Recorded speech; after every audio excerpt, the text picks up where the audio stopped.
আসসালামু আলাইকুম। Tanvir garments technical training একাডেমির পক্ষ থেকে সকলকে স্বাগতম। কিভাবে আমরা মেয়ে মানুষ কিভাবে কয়েকটা প্রসেস আমাদের শিখতে হয়, আমরা কিভাবে বটম হেম শিখাই আপনারা দেখেন। বটম হেম করার নিয়ম হলো প্রথমে 1 সিএম বাঁধবেন, তারপরে মনে বাইরে যত রোসা 1 সিএম ও চাইতে পারে 2 সিএম ও চাইতে পারে। ধরার সিস্টেমটা দেখবেন এইভাবে ধরবেন, হাতটা এইভাবে ধরে এখানে জাস্ট এখানে দুই গাদ চিপা রাখবেন। চিপা রাখে এখানে একটা স্টিচ দিবেন, একটা স্টিচ, ঠিক আছে? একটা স্টিচ দিবেন, এখানে ডাবল ব্যাগ স্টিচ যেন না হয়, সাবধান। এখানে পাড়া দিলে কিন্তু গার্মেন্টসের ডাবল ব্যাগ স্টিচ হয়ে যাবে। প্রথমে 1 সিএম, পরে আবার 2 সিএম, মনে থাকবো সমান করে এখানে ধরবেন। এই ধরাটা মানে ভালো করে শেখা লাগবে। অনেকে ধরাটাই ভালো করে বুঝতে পারে না, এই ধরা না বোঝার কারণে ওরা কিন্তু বলটা করতে পারে না। এই যে প্রথম আছে না, এই লবটা যেন দুই গাড়ির মাঝখানে থাকবে, ঠিক আছে? এই মাঝখানে থাকবে, ব্যাগ স্টিচ যেন ডাবল না হয়ে যায়, খেয়াল করতে হবে। ডাবল ব্যাগ স্টিচ হয়ে গেলে সুতা কেটে দেবো। সমান করে এখানে ধরবেন, সমান করে দুই গাড়ির লবটা দেন দুই গাড়ির মাঝখানে, ওকে, ঠিক আছে? পিছনে পাড়া দিবেন যখন কাজ শেষ হয়ে যাবো, ঠিক আছে? কাজটা যখন শেষ হয়ে যাবে তখন মনে করো পিছনে পাড়া দিবেন। মনে রাখবো সমান করে এখানে ধরবেন। দেন আমি কেমনে করতেছি, ঠিক আছে? এরকম সমান করে এখানে ধরবেন, এই লবটা যেন দুই গাড়ির মাঝখানে থাকবে। আর সমান করে এখানে ধরবেন। এই জায়গা শেষ হয়েছে না, যে জায়গাতে শুরু করলেন ঠিক এই জায়গায় 3 স্টিচ ওভার করবেন, ওভার করে পিছনে পাড়া মারবেন, অটোমেটিক ব্যাগ স্টিচ হয়ে যাবে, ঠিক আছে? ব্যাগ স্টিচ সুতা কেটে দেবেন, ঠিক আছে? যদি মনে করি ব্যাগ স্টিচ কিভাবে করতে হয় না বুঝেন, তাহলে কিন্তু গার্মেন্টসে পারবেন না। গার্মেন্টসে ব্যাগ স্টিচ দেওয়া থাকবে, হ্যাঁ, ব্যাগ স্টিচ দেওয়া থাকবে। যদি মনে প্রথম পাড়া দিলে দৌড়াবে মেশিন।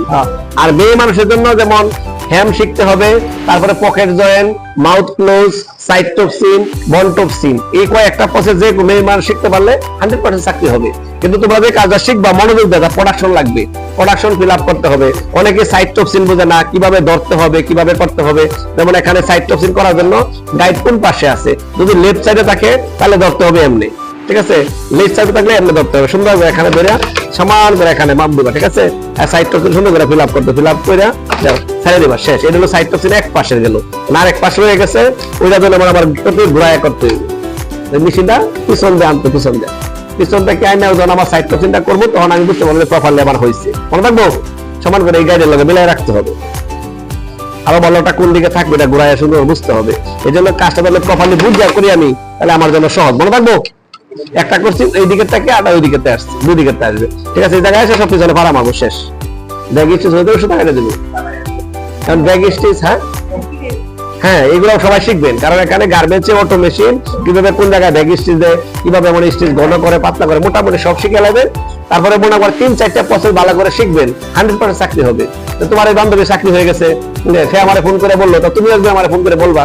কারণ সিস্টেমটা হয়েছে চাকরি হয়ে গেলে সবাই আমাদেরকে আসবা, মিষ্টি খাওয়ার কোনো সমস্যা নাই।